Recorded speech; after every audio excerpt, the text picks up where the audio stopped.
Bonsoir à tous et bienvenue dans ce Facebook Live spécial comité de ligne Aléop en Mayenne.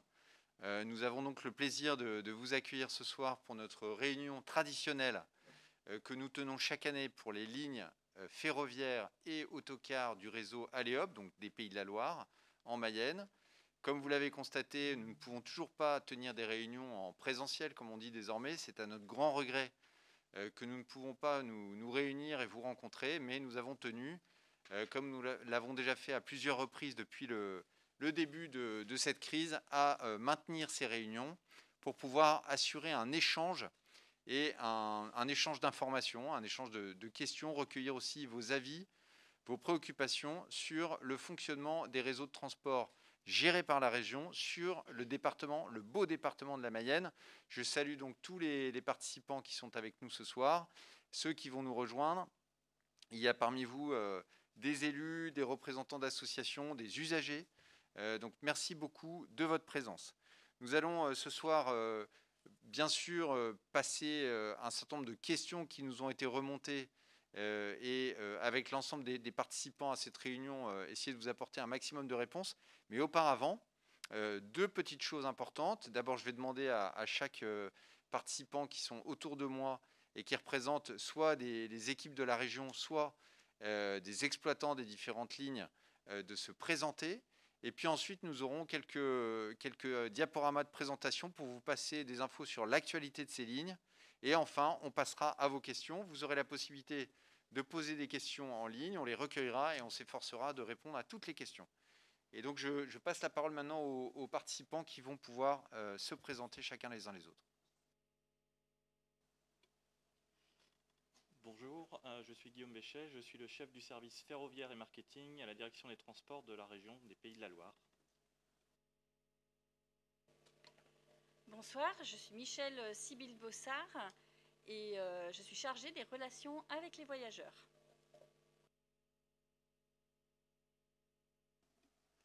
Bonjour, Fabienne Ploux, chargée de programme desserte et qualité à la région des Pays de la Loire.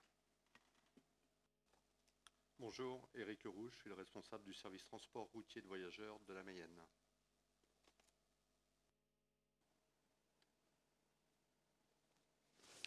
Bonsoir, Stéphane Turbin, RGO Mobilité. La région Pays de la Loire nous a confié la gestion de la ligne 140 Express.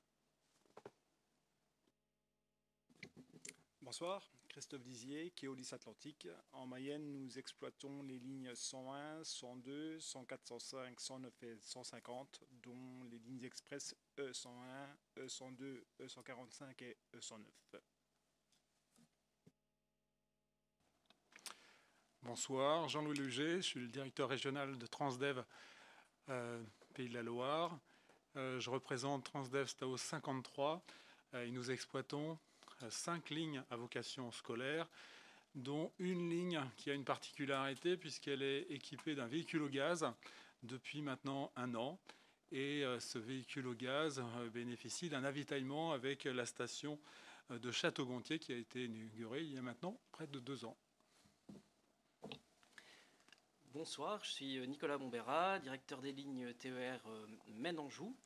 Et je vais ce soir répondre à vos questions au sujet des lignes Le Mans-Laval, Laval-Vitré et puis Sablé-Laval. On est toujours très heureux de parler de cette ligne puisqu'il faut toujours se souvenir que c'est la seule ligne de France sur laquelle des TER, la seule ligne à grande vitesse de France sur laquelle circulent des TER.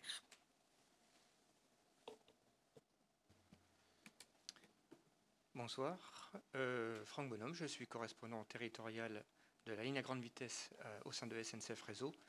Donc, mon activité professionnelle tourne autour de tous les sujets qui touchent à la ligne à grande vitesse Bretagne-Pays de Loire, qui a été mise en service en 2017, et notamment donc l'exploitation de la virgule de Sablé pour les TER qui font Nantes, Sablé, Laval, Vitré et Rennes.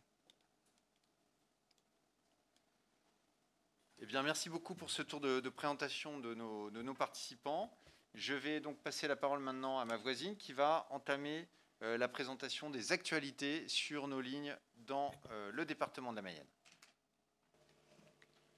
Voilà, donc des actualités sur les lignes ferroviaires. Une petite cartographie pour vous présenter les lignes qui nous concernent ce soir, qui font partie du périmètre du comité de ligne. Donc la 22, Laval-Le Mans, la 27, Laval-Vitré-Rennes, ainsi que la 28, Nantes-Angers-Laval-Rennes, qui passe par Sablé, bien sûr.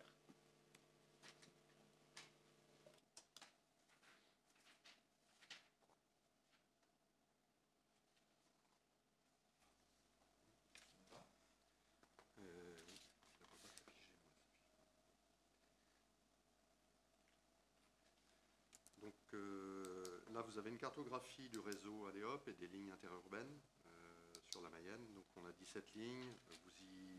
Y apparaissent bien évidemment les 5 lignes express aujourd'hui qui structurent le réseau en Mayenne.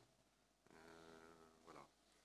Et notamment une ligne qui transite sur 3 départements.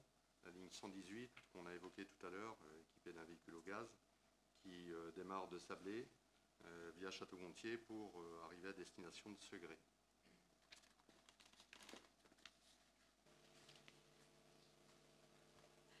Voilà, je vais vous parler maintenant des fréquentations ferroviaires, enfin de l'évolution annuelle. Je précise que ces évolutions sont toujours exprimées en nombre de voyages. On commence par la ligne Laval-Le Mans, qui a subi une baisse de fréquentation de moins 11% entre 2018 et 2019. Évidemment, l'évolution entre 2019 et 2020, en raison de la crise Covid, annonce, bon, ce sont des chiffres uniquement arrêtés à novembre, mais on sait d'ores et déjà qu'il y aura une baisse sensible de la fréquentation. Pour la ligne 27, maintenant, entre Laval-Vitré, entre 2018 et 2019, une hausse de 7% est à noter. Je vais redire la même chose, non, je ne vais sûrement pas le redire d'ailleurs, mais à chaque fois, en 2020, la situation était évidemment compliquée en raison notamment du premier et du second confinement. Le premier confinement tout particulièrement, puisque les circulations ont été à l'arrêt quand même pendant de non mois. Et enfin, pour la ligne 28, donc les trains dits virgules qui circulent entre Nantes, Angers, Laval et Rennes, la slide présente une évolution des fréquentations mensuelles. Cette fois, très bientôt, on aura des évolutions annuelles, mais pour l'instant, on présente par mois parce que la virgule avait eu quelques arrêts, donc c'est difficile de comparer d'année en année. Néanmoins, l'évolution 2019 est moins importante avec moins 26,4%. En ce qui concerne les lignes routières du réseau Aléop, la ligne E101 de Château-Gontier, Laval, c'est comme toutes les lignes, elle est équipée d'une livrée spécifique. Toutes les lignes express de la Mayenne d'une livrée d'un habillage car spécifique, avec un accès PMR dans toutes ces lignes. Voilà. Sur la ligne E101, donc une fréquentation qui représente à peu près un tiers des passagers de la Mayenne, environ 40 000 passagers annuellement. Toujours l'effet Covid à environ moins 30% suite à cette période. La ligne E102, elle représente quasiment la moitié des voyageurs transportés par autocar en Mayenne en ligne express. De même, la baisse est de l'ordre de 30% en l'année 2020. La ligne E145, qui a été créée en janvier 2016, avait une belle progression depuis cette année, puisqu'elle a été passée de 15 000 à quasiment 30 000 personnes par an. Là, la crise sanitaire impacte davantage avec moins 40% de fréquentation. Voici. Et enfin, la ligne E109 qui a été créée très récemment en septembre 2020, qui relie Mellet-du-Maine à Laval. Là, la fréquentation est très, très restreinte pour l'instant. Nous allons revenir sur ce point avec des aménagements à prévoir en septembre prochain.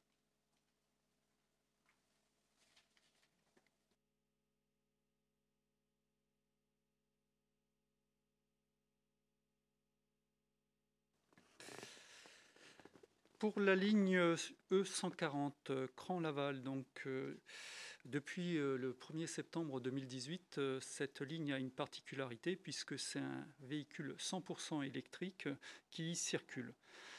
Comme sur l'ensemble des lignes du réseau, on peut constater qu'effectivement, après une progression en 2018 puis en 2019, des progressions continues, il y a une chute liée à la crise sanitaire et à la Covid-19 en 2020.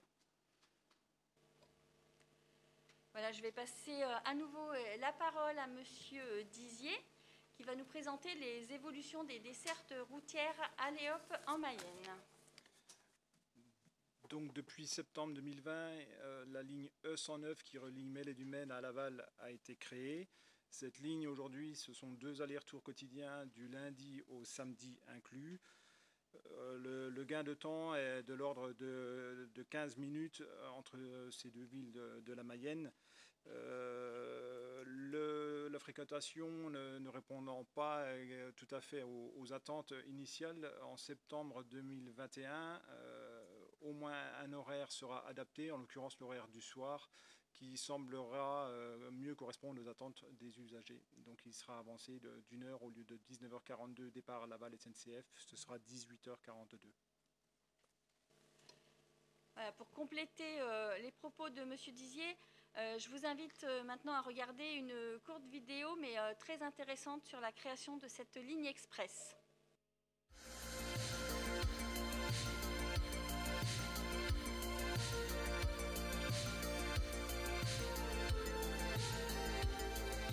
Aujourd'hui, on a le plaisir à nouveau d'ouvrir la 5e ligne, une navette express entre Melle-et-du-Maine, commune rurale du département de la Mayenne, et celle de Laval. C'est un point très important pour la région, dans le cadre notamment du pacte sur la ruralité, qui est de mailler aujourd'hui l'ensemble des territoires, et notamment les territoires ruraux, ceux qui sont les plus éloignés souvent de solutions de transport.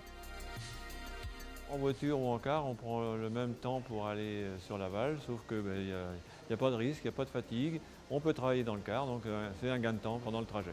L'abonnement est à 25 €. Quand on ramène ça à la journée, c'est 1 € par jour. Quand on parle transition énergétique, quand on parle faire attention aux consommations, à la couche d'ozone, c'est essentiel que la région prenne la mobilité en compte.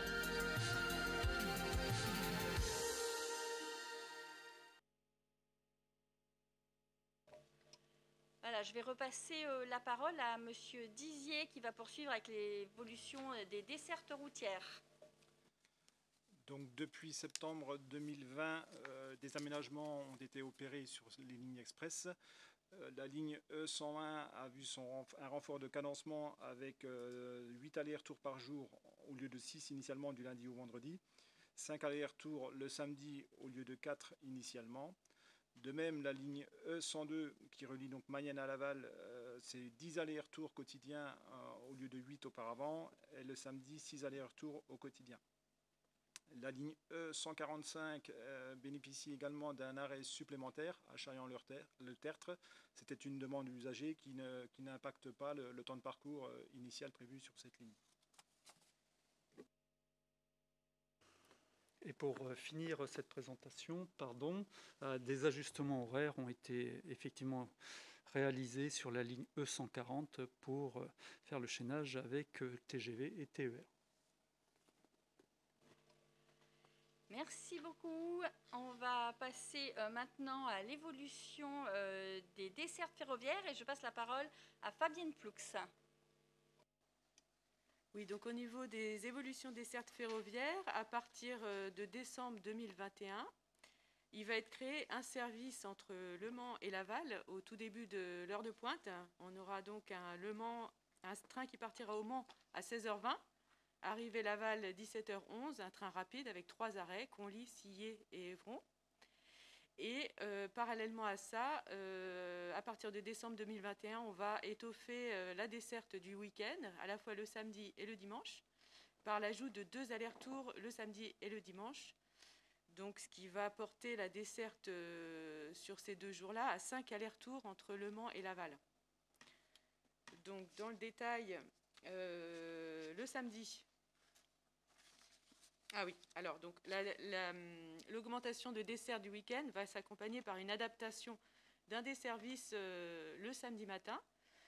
On a constaté qu'un des services était peut-être trop tôt, et du coup on avait très peu de monde dans ce train. Donc c'est un train qui part de Laval vers 7h, qui arrive au Mans à 8h. Et on a moins de 20 voyageurs sur ce train-là, et c'est quelque chose qu'on constate depuis de nombreuses années. Donc on en a profité pour essayer de donner un petit peu de vitalité à ce train-là, en le retardant. Et on se dit qu'on aura un horaire qui répondra peut-être plus à des déplacements de loisirs le week-end, pour arriver au Mans juste avant 9 h. Et aussi, on crée une correspondance à Laval depuis Rennes sur ce train.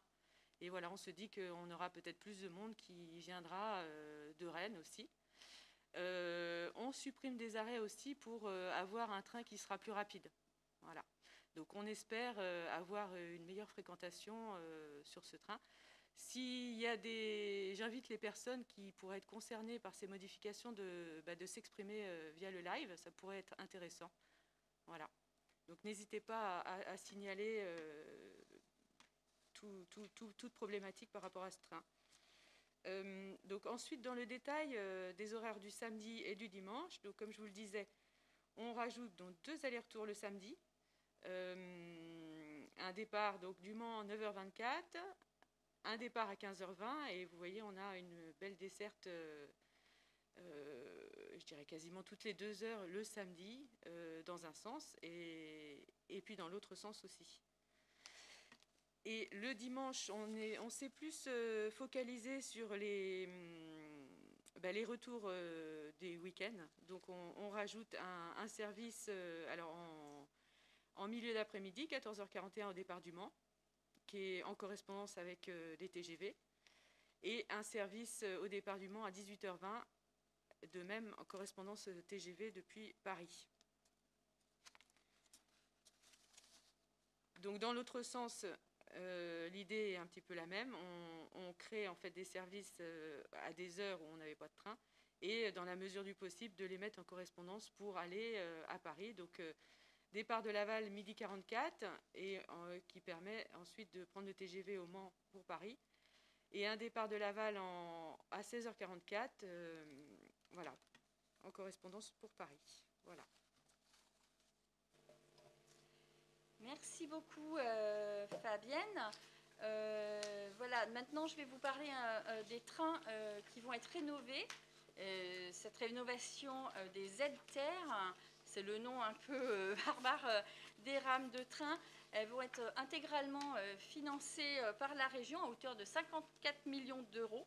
Donc ces rénovations vont être phasées, bien sûr, entre 2021 et 2024. Au total, il y aura 5 rames qui seront traitées par an. Et la livraison de la toute première rame interviendra dès le mois de mai 2021.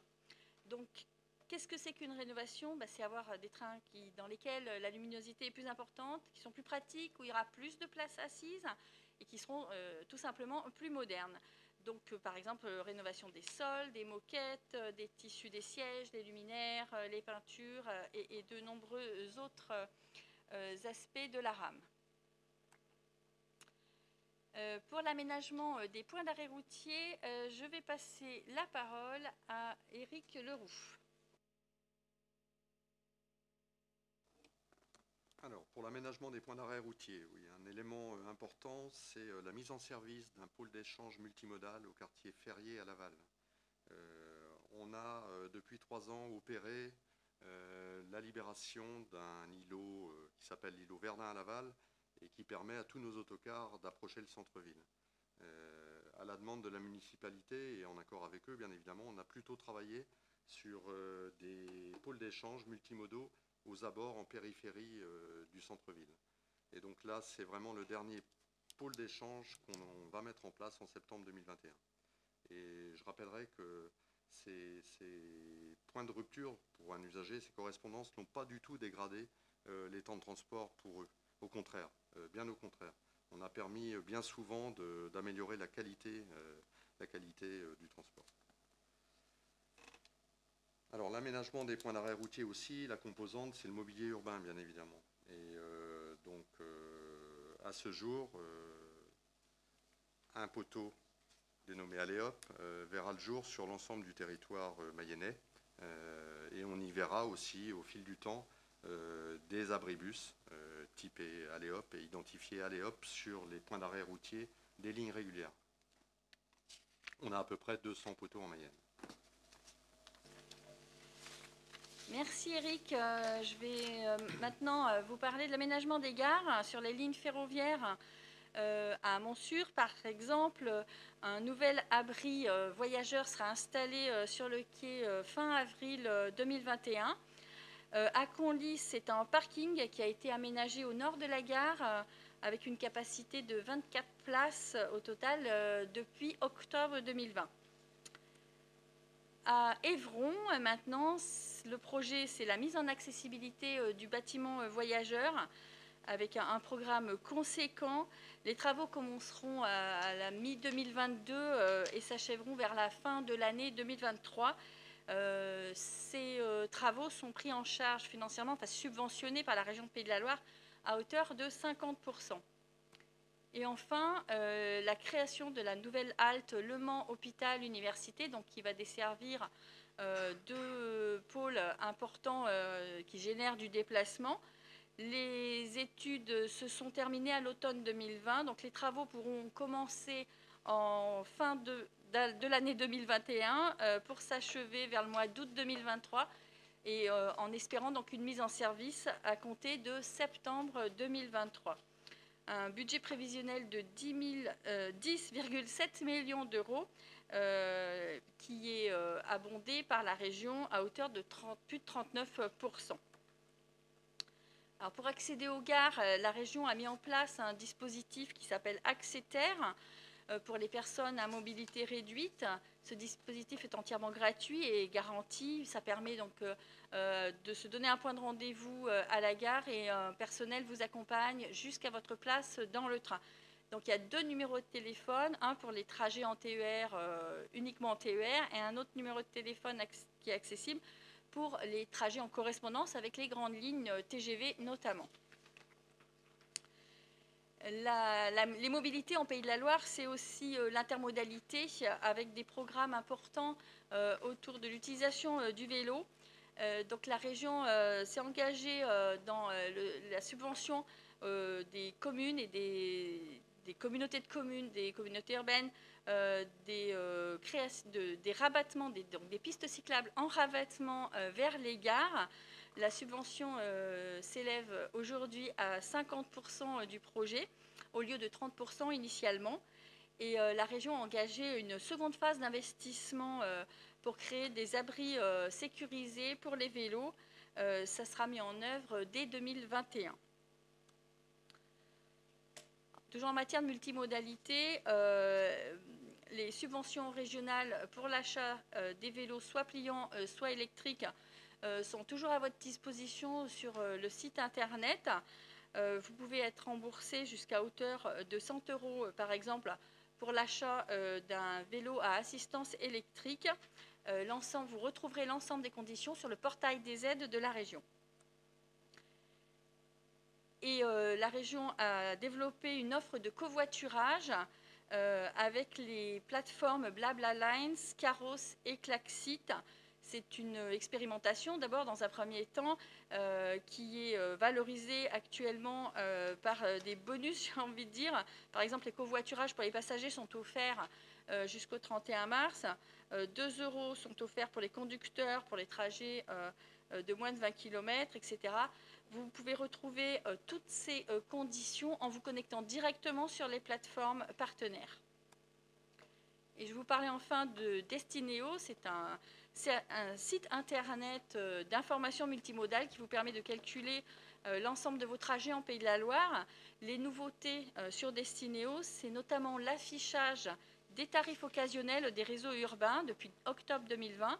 Et à venir, dans une seconde phase, il y aura les tarifs TER qui pourront être affichés, ainsi que les tarifs des réseaux de cars Aléop. Et je vais passer la parole à Guillaume Béchet, qui va vous parler de distribution et de la gamme tarifaire. Oui, merci. Quelques mots effectivement sur la distribution, sur la vente des titres. Première chose, la région a mis en place le M-Ticket, donc c'est un ticket 100% dématérialisé sur les lignes routières Aléop. qui est bien pratique dans le contexte actuel puisqu'il évite le rendu de monnaie dans les cars. Donc à l'EOP en 53, vous avez pu profiter de ce dispositif depuis octobre 2020. Et plus de 2000 titres ont déjà été vendus grâce au M-Ticket en Mayenne. Il y a eu 114 utilisateurs différents pour l'instant. Autre chose en matière de distribution, la région a décidé la fin de la majoration pour les voyageurs sans guichet ou sans DBR, sans distributeur en gare. Donc si vous n'avez pas de guichet ou pas de distributeur en gare, ou si le distributeur est en panne, il faut aller voir le contrôleur aussi vite que possible pour que la majoration ne soit pas appliquée. Merci Guillaume. Et une autre information importante aussi en matière de distribution qui va vous être expliquée par la vidéo parce que les images parlent souvent plus que les mots. Donc sur la possibilité de se faire rembourser ses billets de train jusqu'à J-1.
Après la distribution, quelques mots sur la tarification, sur les tarifs et sur les nouveautés en matière de tarifs. Donc le contexte sanitaire nous a amené donc à décaler la date de gestion des abonnements jusqu'au 14 de chaque mois, c'est-à-dire que c'est jusqu'au 14 de chaque mois maintenant et non plus jusqu'au 10 que vous pouvez renouveler ou pas votre abonnement, ce qui est dans les périodes d'incertitude actuelles plus pratique et plus souple pour gérer vos abonnements. Une nouveauté très intéressante également, c'est la création d'un nouveau forfait qui s'appelle Mon Forfait Annuel, donc qui permet de monter indifféremment dans les TER et dans les TGV sur un trajet donné. Ce titre est accessible sur Oui. Et l'intérêt, c'est qu'il permet de bénéficier de tous les avantages de l'abonnement tout-i illimité, c'est-à-dire les 50% sur les déplacements le week-end sur n'importe quel axe de la région, par exemple. Et puis la gratuité pour les enfants de moins de 12 ans. Donc c'est un titre TGV et TER qui peut être très intéressant sur les axes forcément desservis par les TGV. Dans le même ordre d'idée, en cas de correspondance entre TGV et TER, les abonnés TER peuvent maintenant profiter des tarifs de leur abonnement TER. C'est-à-dire que si, par exemple, ils font un Paris-les Sables-d'Olonne et qu'ils sont abonnés tout-i, ils peuvent bénéficier donc du tarif sur la portion Nantes-les Sables. Et pareil, s'ils ont un autre abonnement de TER. Donc c'est aussi une avancée importante. Quelques mots d'actualité également pour terminer sur les tarifs. La gratuité pour aller se faire vacciner contre la Covid-19 sur l'ensemble du réseau Aléop. Donc gratuit que ce soit dans les trains ou dans les autocars. Et puis pour terminer aussi, donc il y a des opérations tarifaires notamment des ventes flash tous les premiers week-ends de chaque mois où tous les tarifs sont à 5 €. 5 € tous les premiers week-ends de chaque mois. Donc les billets sont à acheter le samedi et le dimanche pour utiliser ces jours-là. Alors à noter que pour le mois d'avril, ce sera pour utiliser le samedi et le lundi, puisque le premier week-end du mois d'avril sera le week-end de Pâques.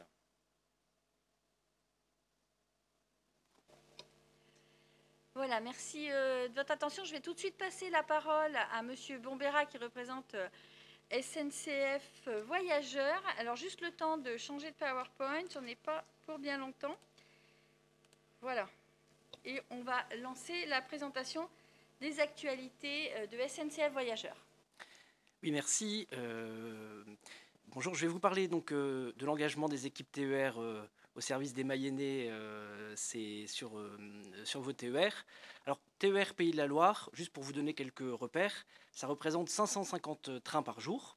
Ce sont 280 agents de la relation client que vous croisez à bord de vos trains et puis que vous croisez également dans vos gares, et 390 conducteurs qui sont également à votre service. Et nous transportons chaque jour 46 500 passagers. Voilà, ça vous donne une petite idée de ce que l'on produit au quotidien. Alors, l'année 2020 et le début de l'année 2021 ont pour nous été fortement marqués par le contexte sanitaire. Et l'engagement des équipes a été très important pour vous proposer des trains qui soient sûrs sur le plan sanitaire. Donc, depuis le début de cette crise, en lien avec les services de la région, nous avons adapté le plan de transport en fonction des différentes phases des confinements qui ont été annoncés par les autorités. Depuis le mois de juin 2020, le plan de transport est quasi normal. Voilà, donc ce sont des efforts considérables qui ont été consentis pour essayer de se remettre le plus rapidement possible sur un service normal. Et c'est le cas depuis le 15 décembre dernier. Alors, est-ce qu'on peut revenir juste sur le slide précédent? Voilà, oui, il y a juste un message que je voudrais vous faire passer, c'est que je vais vous montrer ce qu'on a pu faire à bord des rames pour qu'elles soient les plus sûres possibles. Ce qui est très important, c'est que les voyageurs respectent les gestes barrières à bord des trains, et notamment le port du masque. Voilà, donc on constate que c'est globalement bien respecté, mais pour nous, c'est quelque chose qui reste extrêmement important, tout particulièrement ces jours-ci, en fonction des annonces que vous avez tous entendues. Les rames sont nettoyées tous les jours, elles sont également désinfectées chaque jour. Donc les espaces voyageurs, les plateformes, enfin tous les équipements avec lesquels vous pouvez être en contact. Et une information qui peut être également intéressante, il faut savoir que dans les rames TER, l'air est entièrement renouvelé toutes les 5 à 8 minutes selon le type de rame que l'on utilise. Merci Monsieur Bombera. Je vous propose de regarder tout de suite une vidéo justement sur les mesures anti-Covid à bord des trains.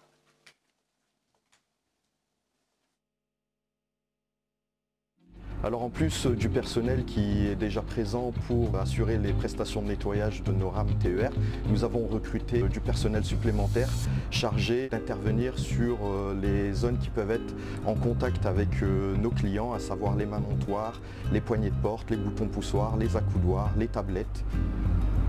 Donc pour les conducteurs, nous procédons aux mêmes opérations sur les écrans tactiles, les claviers à bord des cabines de conduite.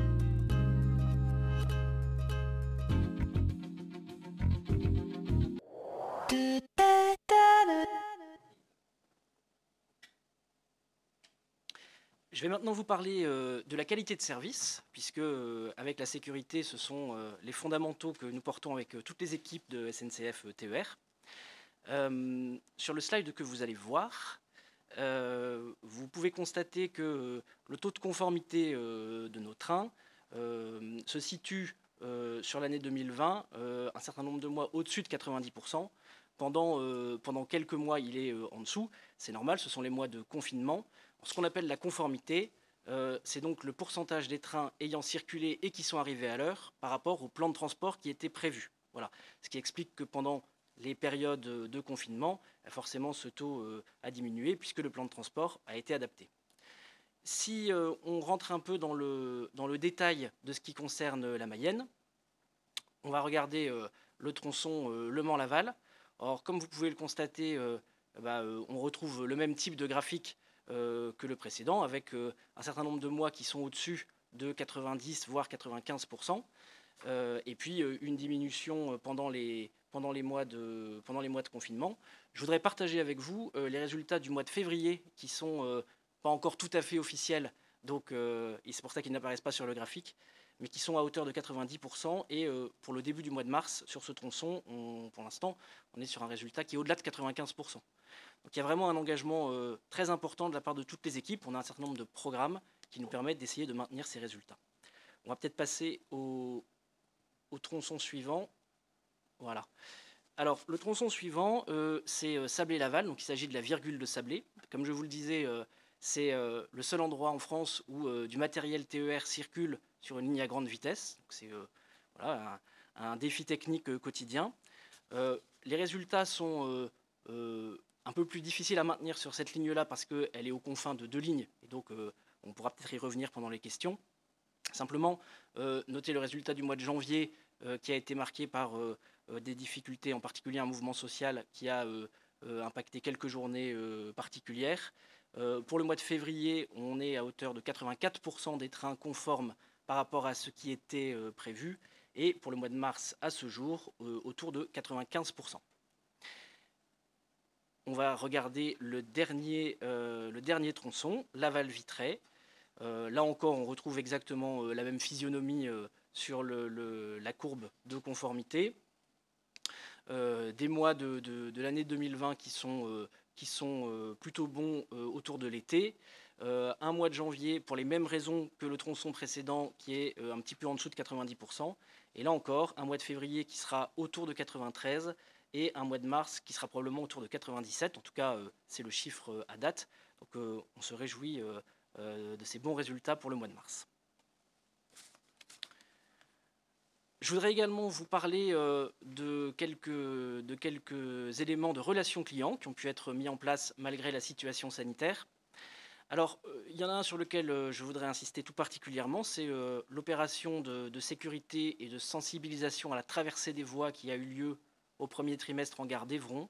On aura peut-être l'occasion d'y revenir. C'est un sujet qui est extrêmement important pour nous, puisqu'il s'agit de la sécurité de nos voyageurs et que voilà, on constate régulièrement des comportements dangereux qu'on souhaite et on souhaite accompagner les personnes qui ont besoin de l'être sur ce sujet. Chaque fois que possible, on a maintenu la présence de la gare mobile, qui pour nous est un élément fondamental de présence au cœur des territoires. Donc elle est présente sur 2 marchés en Mayenne, le marché de Mayenne et le marché de Château-Gontier. Enfin, une petite innovation à la fin de l'année 2020, début 2021, une petite infolettre que l'on distribue aux voyageurs de chaque ligne pour les informer de l'actualité de la ligne, de ce qui s'y passe et également des résultats pour que les chiffres que je vous ai donnés là ne soient pas qu'un contact annuel. Merci beaucoup, Monsieur Bombera.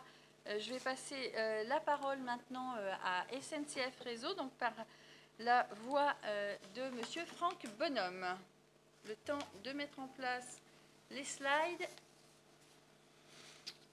Oui, donc je vais vous présenter sur 2 pages l'actualité des chantiers ferroviaires prévus pour l'année 2021.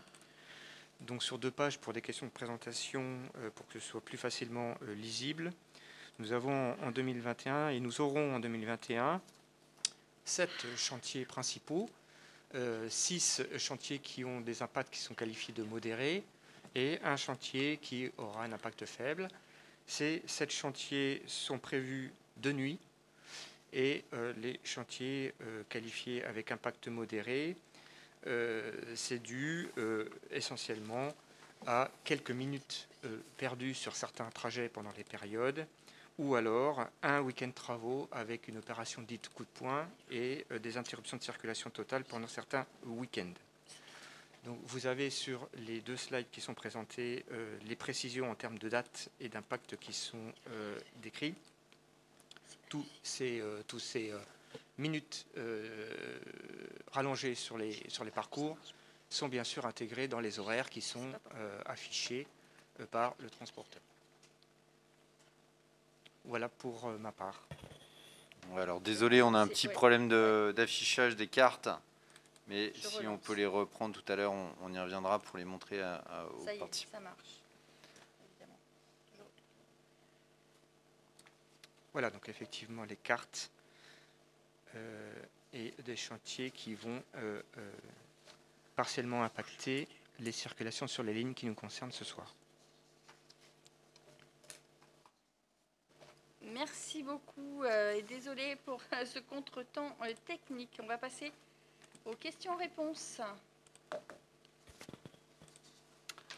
Très bien, alors merci beaucoup à tous les participants pour ces présentations synthétiques. Je pense que vous le savez, vous pourrez retrouver l'ensemble de ces informations sur le site internet Aléop, sur lequel nous allons mettre en ligne les différentes documentations qui ont été présentées aux participants à ce Facebook Live, afin que ceux qui n'auraient pas pu être présents ce soir puissent retrouver l'ensemble de ces informations. Et nous allons maintenant, à présent, prendre un certain nombre de questions qui nous ont été posées, soit pendant ce Facebook Live, soit en amont de cette réunion sur notre site internet.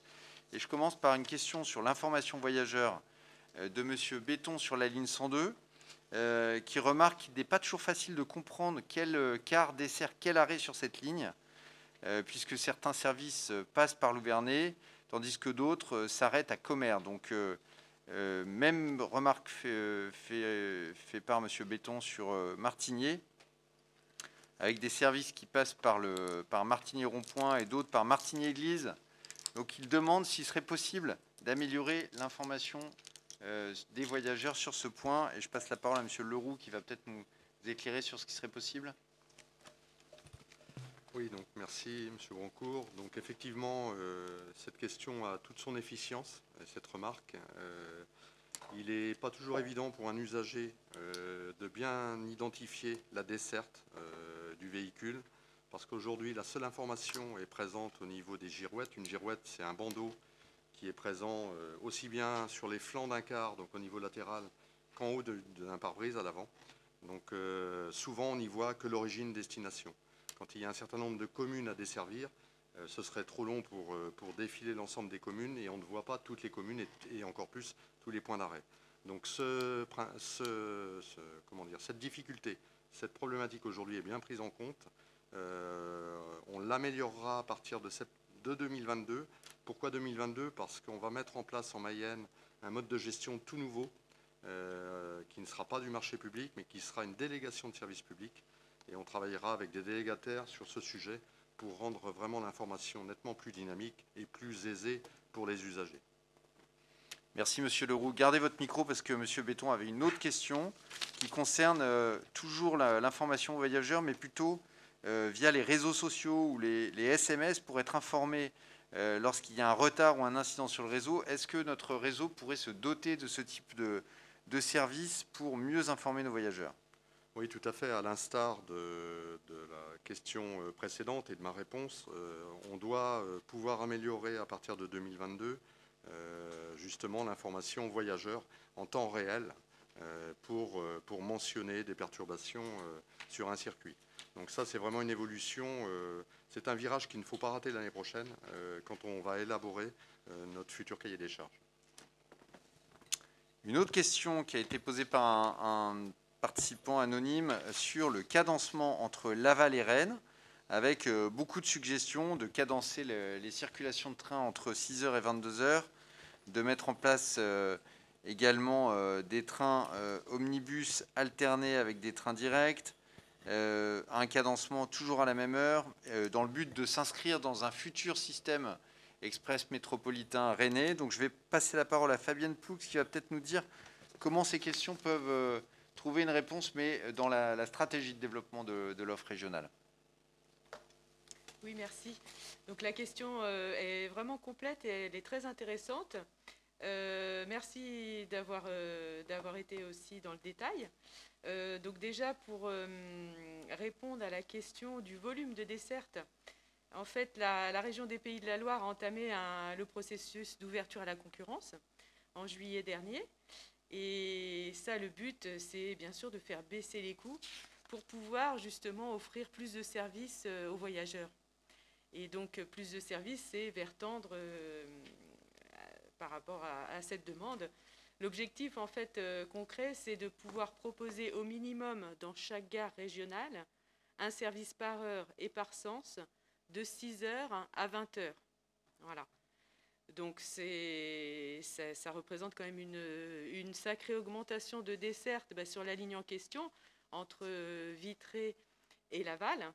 Ce processus-là, il ne va pas se faire du jour au lendemain, donc ça devrait arriver, je dirais, dans la seconde partie des années 2020 sur cette ligne. Pour répondre plus précisément par rapport au cadencement, parce que la personne a été vraiment dans le détail, en fait, comment est-ce qu'on construit un cadencement ?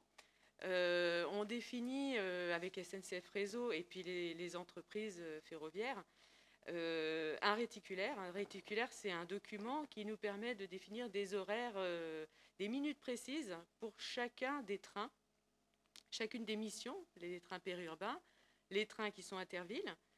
Et ce réticulaire, on le définit sur 2 heures. Et ensuite, sur ces 2 heures, on les reproduit sur le 24 heures. C'est-à-dire on active des horaires sur les 24 heures. Voilà, c'est comme ça qu'on construit les horaires. Ces horaires sont optimisés avec les correspondances. Et en respectant donc ces minutes cadencées, c'est comme ça qu'on optimise les choses. SNCF Réseau, lui, il optimise aussi le réseau, la capacité, et pour que en fait, le maximum de trains puissent circuler sur l'infrastructure. Donc du fret, du TGV, du TER. Et ça répond à des règles très précises. Donc pour revenir à la ligne en question, entre Rennes et Laval, je voulais vous donner ces éléments d'explication là, parce que en fait, les horaires actuellement ne sont pas parfaitement cadencés, parce qu'en fait, on est tenu à des contraintes d'occupation en gare de Rennes. Et c'est ça, en fait, qui contraint et qui font que nos horaires dérogent aux règles de cadencement. La gare de Rennes est très chargée, à la fois par des TGV et à la fois par des TER. Donc, du coup, bon, voilà, notre fiche horaire n'est pas parfaitement cadencée. Mais ça devrait être en voie d'amélioration, puisqu'en gare de Rennes, des travaux sont prévus à l'horizon 2024. Et ça permettra d'améliorer les capacités. Donc on espère avoir un cadencement qui va s'améliorer sur cette ligne-là. Ce qu'il faut savoir aussi, c'est on peut avoir des renforts au niveau des pointes, des horaires de pointe. Et ces horaires-là dérogent aussi aux règles de cadencement. Voilà, c'est pour ça qu'on peut avoir des horaires qui sortent un petit peu de la trame cadencée. Voilà, j'espère que j'étais assez complète. Oui, merci beaucoup, Madame Plouch. Une autre question, on a plusieurs autres questions d'usagers sur des horaires ou des dessertes. Il y a une question de Monsieur Guézé qui s'interroge sur les horaires cadencés qui ont été mis en place en 2017, notamment autour des trains du midi. Il trouve que les horaires ne sont pas les plus adaptés entre Laval et Le Mans à ces heures-là. Donc, il aurait aimé qu'il y ait un peu plus de concertation avec les usagers. Je me souviens qu'on avait quand même fait pas mal de concertations, mais qu'il est toujours difficile de contenter l'ensemble des usagers et des différentes pratiques de déplacement des différents usagers. Mais est-ce que vous pouvez nous faire un petit commentaire quand même sur ces trains du midi entre Laval et Le Mans ? Alors effectivement, sur les trains du midi entre Laval et Le Mans, on a voulu satisfaire un maximum de personnes, en particulier les publics scolaires. Et du coup, c'est cet aller-retour le midi entre Le Mans et Laval, avant juillet 2017, avant le cadencement, ne desservait pas l'ensemble des gares du parcours. Donc c'est ce qui en fait change entre maintenant et avant 2017. On dessert, ce sont des trains maintenant omnibus. C'est ce qui explique que les horaires ont été modifiés. Donc dans le détail, dans le sens Le Mans-Laval, on a gardé l'heure d'arrivée à Laval. Et du coup, le train a été avancé de 10 minutes en gare du Mans. Et il part à 12h17. Ce train-là, qui arrive à 13h32 à Laval, il assure des correspondances sur un TGV qui va à Rennes et aussi sur un train-virgule qui part à Nantes. Donc c'est quand même, on a quand même des gens en correspondance. On a regardé la demande et si on devait retarder ce train au départ du Mans, il faudrait qu'on parte au moins 20 minutes après. Donc, je ne suis pas sûre que cet horaire soit plus favorable pour un public scolaire, de partir après 12h40. Et en plus, on perdrait les correspondances. Voilà. Pour le train dans l'autre sens, donc qui arrive trop tard au Mans, alors là, par rapport à avant le cadencement, c'est l'horaire de départ qui a été conservé et donc l'horaire d'arrivée au Mans qui a été retardé. Si on voulait avancer ce train, comme la personne le demande, en fait, on aurait des problèmes de conflit en ligne avec un train fret sur cet axe-là. Et on serait aussi obligé de modifier d'autres horaires sur d'autres axes du Mans parce qu'on ne pourrait pas accueillir le train en gare du Mans. Voilà. Donc ça fait pas mal de contraintes. Mais ce que je vous invite à faire, c'est de réagir par rapport à d'éventuelles modifications horaires. S'il y a des gens qui sont d'accord avec le commentaire qui a été exprimé, n'hésitez pas à l'écrire dans les commentaires. Merci beaucoup. On voit bien que c'est compliqué d'arriver à contenter vraiment l'ensemble des différents usages. Et c'est vrai qu'on est quand même attaché à assurer les correspondances avec les TGV en gare du Mans. Mais c'est toujours très intéressant pour nous d'avoir des retours de vous et de tous les utilisateurs de nos réseaux. Alors justement, on a monsieur Mathieu Flora qui nous a interpellés puisqu'il a regretté que les TER soient supprimés. Certains TER soient supprimés pendant le deuxième confinement, puisque étant professeur de collège, il avait dû, en heure creuse, se retrouver à attendre des trains pendant très longtemps, et il a dû certainement recourir à d'autres modes de transport. Donc je voudrais dire à M. Flora qu'on regrette vraiment cette situation. Malheureusement, on a été contraint de supprimer un certain nombre de trains en heure creuse pendant le confinement, à la fois pour des raisons sanitaires, mais aussi pour des raisons surtout de fonctionnement de notre réseau, qui devait diminuer aussi de par la disponibilité ou le manque de disponibilité d'agents en particulier. Et bien sûr, malheureusement, on a dû privilégier des suppressions de trains en heure creuse, puisque c'était les trains dans lesquels il y avait le moins de passagers. Heureusement, cette situation n'a pas trop duré. Et aujourd'hui, on est plutôt attentif à essayer de maintenir au maximum les circulations, mais ces situations sont assez exceptionnelles et on vous remercie de votre patience. Je passe à une autre question. La question suivante. Allez-y. Ouais.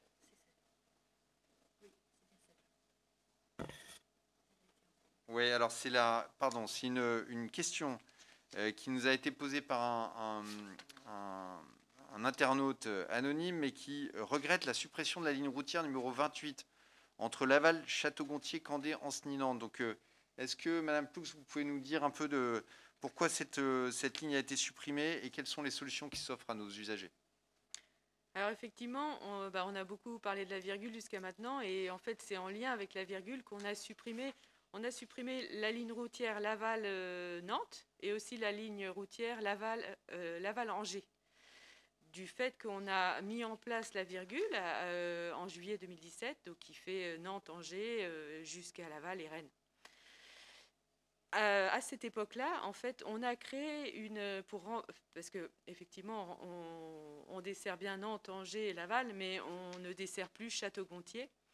Et de ce fait, on a créé une ligne de car entre le Lion d'Angers et Château-Gontier. Et on a demandé en fait aux voyageurs, pour se rendre par exemple d'Angers à Château-Gontier ou de Nantes à Château-Gontier, d'utiliser, je dirais, le train entre Nantes et Angers, ensuite un car entre Angers et le Lion d'Angers, une rupture de charge et de prendre un autre car jusqu'à Château-Gontier. Voilà le trajet des personnes concernées. Et donc effectivement, comme l'exprime la personne, c'est vrai que c'est pas lisible et ça fait beaucoup de ruptures de charge. Donc ce qui va être créé à partir de septembre 2022, c'est une ligne Angers-Château-Gontier. Donc ça permettra aux gens qui font une relation Nantes-Château-Gontier ou Angers-Château-Gontier, d'avoir pas de rupture de charge entre Angers et Château-Gontier. Et puis entre Nantes et Angers, on a une desserte ferroviaire qui est assez étoffée et qui permettra d'avoir de bonnes correspondances. Donc c'est une ligne nouvelle, et on va consulter les entreprises pour pouvoir pouvoir avoir un exploitant qui s'occupe de cette ligne-là. Donc à ce jour, les horaires ne sont pas encore calés, mais on est en train d'y travailler et de bien voir à assurer des correspondances en gare d'Angers. Et de même, je vous invite à vraiment vous exprimer sur les horaires qui pourraient être favorables pour vous. J'ai bien noté que le dimanche soir, voilà, on a des internes qui habitent à Château-Gontier, qui se rendent à Nantes, donc j'imagine bien les horaires qui pourraient les concerner, mais n'hésitez pas à réagir là-dessus. Voilà, merci beaucoup. Tenez-nous informés des horaires qui vous sembleraient les plus opportuns, mais on compte bien rétablir une circulation directe entre Angers et Château-Gontier, si je résume, à partir de l'année prochaine. On va passer à une autre question, celle de Gwenaël Mener, qui nous parle du train entre Le Mans et Laval, puis qui prend ensuite la navette express vers Mayenne et qui se plaint lorsqu'il y a un retard de ne pas pouvoir prendre sa navette en correspondance et qui demande que SNCF propose une solution. Alors je me tourne vers Monsieur Bombera de la SNCF pour qu'il nous dise ce qui lui paraît envisageable ou déjà qu'il nous dise comment se passent les retards sur ce train. Est-ce qu'il y en a souvent ou pas? Ou est-ce que ça reste exceptionnel, Monsieur Bombera? Merci Monsieur Brancourt. Le train 857-603, donc au départ du Mans à 6h48, si on prend les 3 premiers mois de l'année 2021, a circulé 52 fois, il a été en retard une fois de 27 minutes, c'était des travaux qui n'étaient pas restitués à l'heure, donc ça lui fait un taux de régularité de 98%.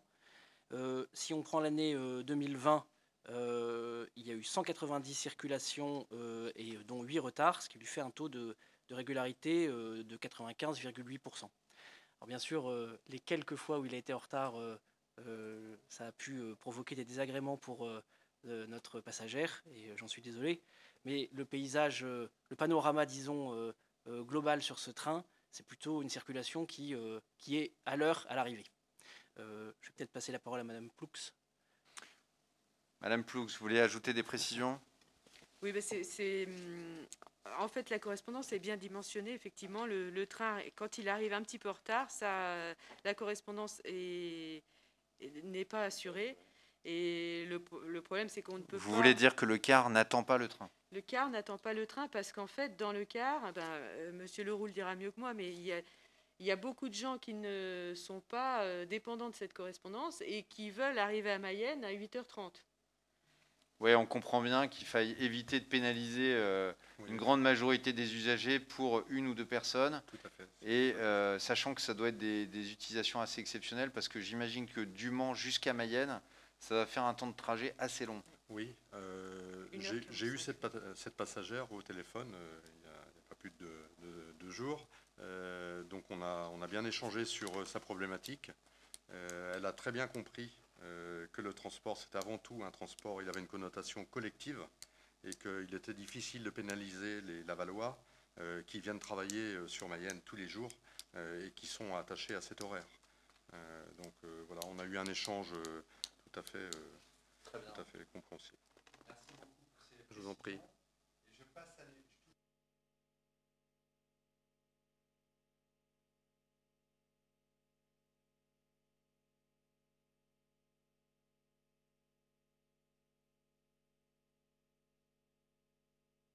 une première question. Vous m'entendez mieux cette fois-ci peut-être. Donc, Monsieur Cribier, disais-je, qui pose une question sur la qualité de service sur la ligne 27 entre Laval et Rennes. On va voir la question s'afficher à l'écran, je pense. Ça concerne des retards et des problèmes de mise en service avec plusieurs unités de train ce jour-là. Donc, est-ce que côté SNCF, vous pouvez nous apporter des éclairages sur cette question de Monsieur Cribier? Oui, bien sûr. Alors, on est sur la ligne entre Laval et Rennes. Le train dont il est question est le 857-720, qui est au départ à 17h21. Et donc, le jour en question, ce train était retardé. Et les voyageurs ont donc été invités à emprunter le TER 857-697 qui passe quelques minutes plus tard.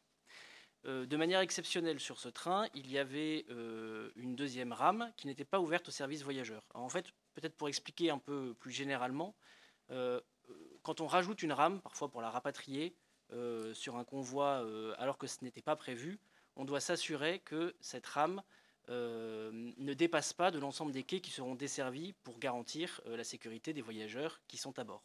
Voilà.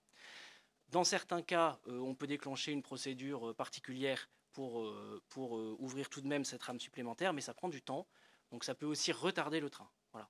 Donc dans ces situations-là, qui sont des situations opérationnelles, on prend la meilleure solution, en tout cas celle qui nous semble la meilleure à ce moment-là, pour garantir un train le plus à l'heure possible et un confort des voyageurs le moins pénalisé. Voilà. Ce que je peux peut-être ajouter, c'est que depuis le 1er janvier 2021, le TER 857-720, donc le TER habituellement, je pense, emprunté par M. Cribier, affiche une régularité de 87,5%. Voilà, donc on a eu 6 retards sur les 48 circulations depuis le début de l'année sur ce train. Ok, merci pour ces précisions. Et donc, on profite justement de cette occasion pour vous diffuser une vidéo qui va tout vous expliquer sur la garantie ponctualité qui a été négociée par la région dans le cadre de la convention avec la SNCF. La garantie ponctualité, c'est un avantage exclusif réservé aux clients voyageant avec un abonnement tutti illimité. Voici Jeanne. Chaque jour, Jeanne part de Cholet pour aller travailler à Nantes. Après avoir souscrit à son abonnement tutti illimité, elle s'est également inscrite au service garantie ponctualité afin d'être indemnisée lorsqu'elle subit au moins 8 retards de plus de 10 minutes ou suppression sur un mois calendaire. Si c'est le cas, son prélèvement du mois M+2, soit 2 mois plus tard, sera alors minoré de 20%. À partir du mois de juillet, les horaires passent en mode été. Le train quotidien de Jeanne est donc modifié.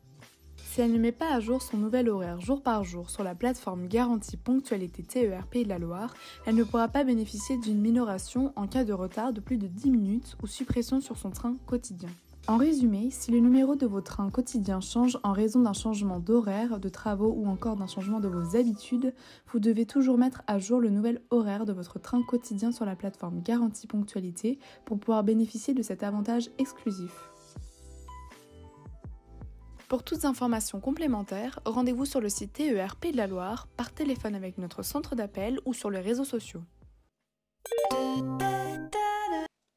Voilà, nous sommes réunis dans ce Facebook Live sur les lignes ferroviaires et routières du réseau Aléop de la Mayenne, gérée par la région Pays de la Loire. Et je vais à nouveau m'adresser à M. Bombéra, le représentant de SNCF Voyageurs, pour qu'il nous donne des précisions sur déjà l'état, la qualité des trains sur la ligne, sur cette ligne 27, puisqu'on a un de nos usagers, M. Cribier, qui considère que l'état des sièges des trains qui circulent laisse à désirer. Et puis, par la même occasion, il signale qu'il y a encore des retards sur cette ligne.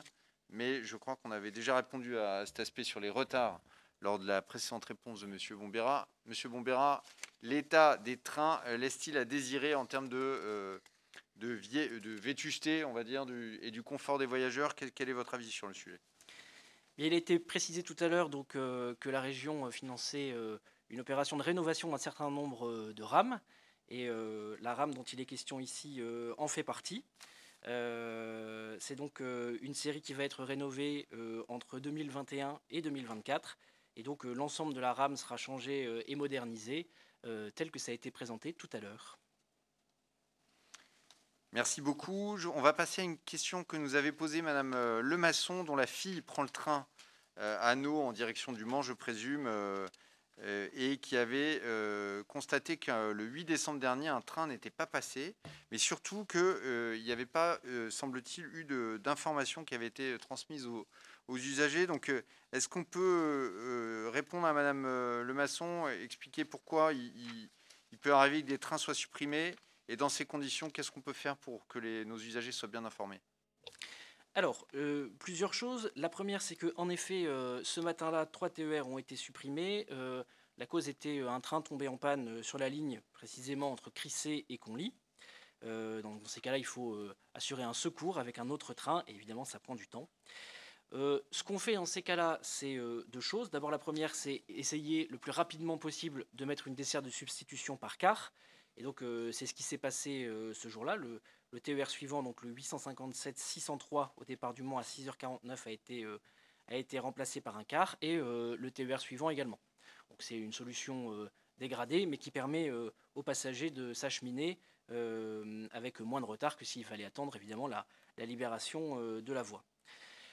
Pour répondre à la question sur l'information voyageur, moi j'invite Madame Lemasson à télécharger l'assistant SNCF sur laquelle sont repris toutes les informations en temps réel, et en particulier sur les retards. Madame Lemasson a également la possibilité de prendre contact avec le centre Contact TER au 0800 210 800 pour s'inscrire et recevoir des SMS en cas de retard du train, en l'occurrence de sa fille. Ça pourrait être également les siens. Enfin, il y a une dernière source d'information qui est à la disposition de tous les passagers et qui se développe fortement en ce moment, c'est le fil Twitter. Voilà, donc je vous invite à suivre le fil Twitter de TER Pays de la Loire pour toutes les informations en temps réel. Merci beaucoup. Et puis, on va prendre une autre question de monsieur, alors cette fois-ci de monsieur François Pelletier, qui nous avait interpellé sur un sujet qui revient de temps en temps, qui est le fait qu'il devait se rendre à Nantes pour une réunion professionnelle en prenant un TER, qui je pense était un TER virgule, à Laval ou à Rennes même, pour arriver à Nantes, et que ce TER avait été... Alors je pense qu'il devait le prendre peut-être à Laval, mais c'était un TER qui était originaire de Rennes, et dont la circulation avait été annulée. Et SNCF n'avait pas souhaité rembourser le billet de M. Pelletier, puisque, s'agissant d'un billet TER, généralement, il y a une solution de remplacement qui est proposée.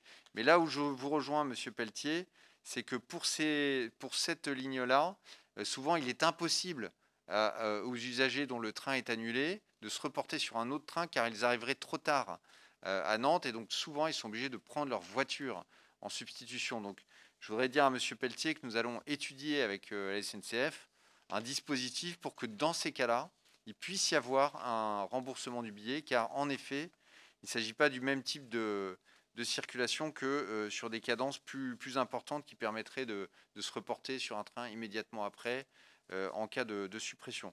Donc on a bien noté cette difficulté, qui est que le règlement actuel des voyages TER ne permet pas de rembourser les billets, mais on comprend bien que ça puisse paraître difficilement acceptable pour les usagers sur ce type de train et de destination. Je vais continuer avec d'autres questions qui nous ont été posées, notamment sur le fil du Facebook Live, avec Madame Deneux qui nous suggère que sur les poteaux des lignes Aléop, il serait bien qu'on mutualise les mobiliers pour éviter d'avoir 2 poteaux côte à côte. Je pense que ça concerne les poteaux qui sont sur le territoire de Laval-Aglo. Et Madame Deneux, en effet, Monsieur Leroux, notre représentant Aléop sur le territoire de Laval-Aglo, se rapprochera de Laval-Aglo, car en effet, si on peut éviter de multiplier le mobilier urbain en zone urbaine, ça me paraît être une excellente chose. Je passe ensuite à une autre question qui nous a été posée par Madame Garot, qui regrette que le samedi soir, par exemple, pour faire une liaison de TGV direct Lyon-Le Mans, par exemple, de 19h29, on n'est plus le train pour Sillé-le-Guillaume. Il faut prendre un TGV pour Paris, puis faire Paris-Laval, puis revenir de Laval sur Sillé-le-Guillaume. Ça me paraît compliqué. Je vais peut-être passer la parole à Madame Ploux. Je ne sais pas si vous avez bien compris la question de Madame Garot. Madame Ploux, c'est si vous pouvez apporter des éclairages. Il me semble que j'ai compris que le problème, c'est qu'il n'y a pas de TER pour récupérer la correspondance après 19h30 au Mans et revenir à Sillé directement depuis le Mans. Alors, on a rajouté 2 allers-retours le samedi entre Laval et Le Mans. Malheureusement, ils ne donneront pas satisfaction à cette usagère parce que les services qu'on rajoute, c'est des services là où il y avait vraiment des creux de desserte. Quand avant, on avait un départ du Mans à 7h, à midi, à 18h, on a rajouté un départ possible en milieu de matinée et un départ possible en milieu d'après-midi. On n'a pas rajouté d'horaire après 18h20. Voilà. Très bien, merci beaucoup, Madame Ploug. Je vois qu'on a à peu près terminé, terminé l'examen de l'ensemble des questions qui nous ont été posées par nos participants et nos internautes. Et donc, avant de conclure, je vais passer la parole à Monsieur Bécher, qui doit, je crois, apporter quelques informations complémentaires. Oui, je voulais profiter de ce comité de ligne pour vous annoncer donc une communication spécifique sur les lignes express de la Mayenne qui est sortie au mois de février et qui continue. Nous avons réalisé un flyer avec l'ensemble des horaires de toutes les lignes express de la Mayenne, donc pour que vous puissiez les utiliser, les tester, les utiliser. Donc n'hésitez pas à retirer ce flyer et à le voir sur le site internet. Allez hop, il est disponible et donc il y a tous les horaires et toutes les modalités pratiques pour utiliser les lignes express de la Mayenne. Merci beaucoup, merci pour toutes ces informations. Je remercie à nouveau les participants de l'autre côté de l'écran et de Facebook et puis dans cette salle pour avoir préparé et nourri cette réunion d'information. Nous sommes toujours à l'écoute des informations et des réactions et des retours d'expérience de nos usagers, de nos élus et de tous les acteurs de notre territoire mayennais. Merci de votre participation. Vous retrouverez toutes ces informations sur le site internet d'Aléop ainsi qu'un compte-rendu de cette réunion dans les semaines qui suivront. Et je vous souhaite à tous une bonne soirée et une bonne fin de semaine.